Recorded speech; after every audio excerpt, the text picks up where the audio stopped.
Hello, I'm Mark Hammett, minister of the Weber Road Church of Christ in beautiful Corpus Christi, Texas. If you're ever in our area, if you live in our community, we'd love to have you visit with us at Weber Road. I want to welcome you to our daily devotional and Bible reading, and we'll actually be reading from Romans chapter 12 in just a few moments. And if you have a Bible, please turn to Romans 12. I'll be reading from the English Standard Version, although any version you have would do. There's a story about an older, very pious lady who was very annoyed because the neighbors that she had gotten to know over the years did not ask her to go on their picnic.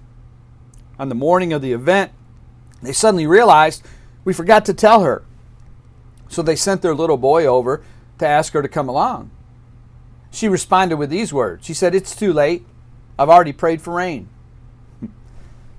There's another story about Bill Miller who decided a train was taking way too long to cross the street as he waited 15 minutes in a line of traffic to get to work.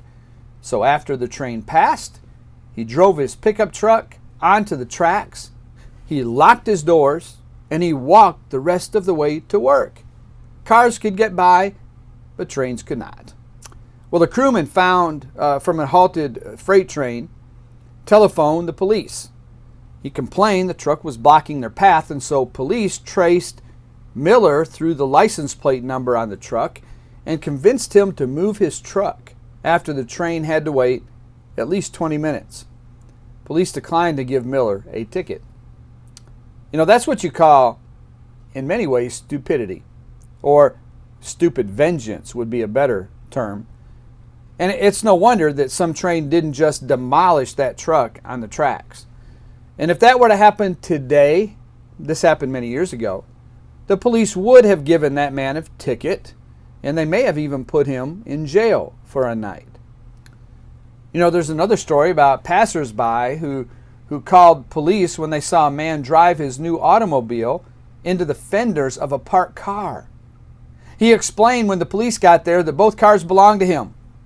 He said he was having revenge on the old car for giving him so much trouble. You know, another case of stupid vengeance. And that's at least one problem with seeking vengeance. It often means that we do ridiculous, stupid, terrible things.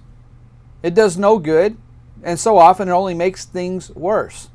You know, that man would now have to repair both cars if he wanted them to work. Again, not a very smart move. Proverbs 11 verse 17 says, "A kind man benefits himself, but a cruel man brings trouble on himself." Have you ever done that? Cruelty in any form, for any reason, will usually come back to bite you. Vengeance is not the way to get back at people. Yet vengeance is so often present in our world today. Let's go ahead and read from Romans chapter 12. I'm going to start in verse 9 and read to verse 21. "Let love be genuine, abhor what is evil, hold fast to what is good. Love one another with brotherly affection. Outdo one another in showing honor. Do not be slothful in zeal, be fervent in spirit, serve the Lord. Rejoice in hope, be patient in tribulation, be constant in prayer. Contribute to the needs of the saints and seek to show hospitality. Bless those who persecute you. Bless and do not curse them. Rejoice with those who rejoice. Weep with those who weep. Live in harmony with one another. Do not be haughty, but associate with the lowly. Never be wise in your own sight. Repay no one evil for evil, but give thought to do what is honorable in the sight of all. If possible, so far as it depends on you, live peaceably with all. Beloved, never avenge yourselves, but leave it to the wrath of God. For it is written, 'Vengeance is mine, I will repay, says the Lord.' To the contrary, if your enemy is hungry, feed him. If he is thirsty, give him something to drink. For by doing so you will heap burning coals on his head. Do not be overcome by evil, but overcome evil with good." I know those are very familiar words to many Christians especially. But sometimes we may take words like those for granted in our daily lives. And sometimes we get in the habit of reacting with anger or with vengeance in mind.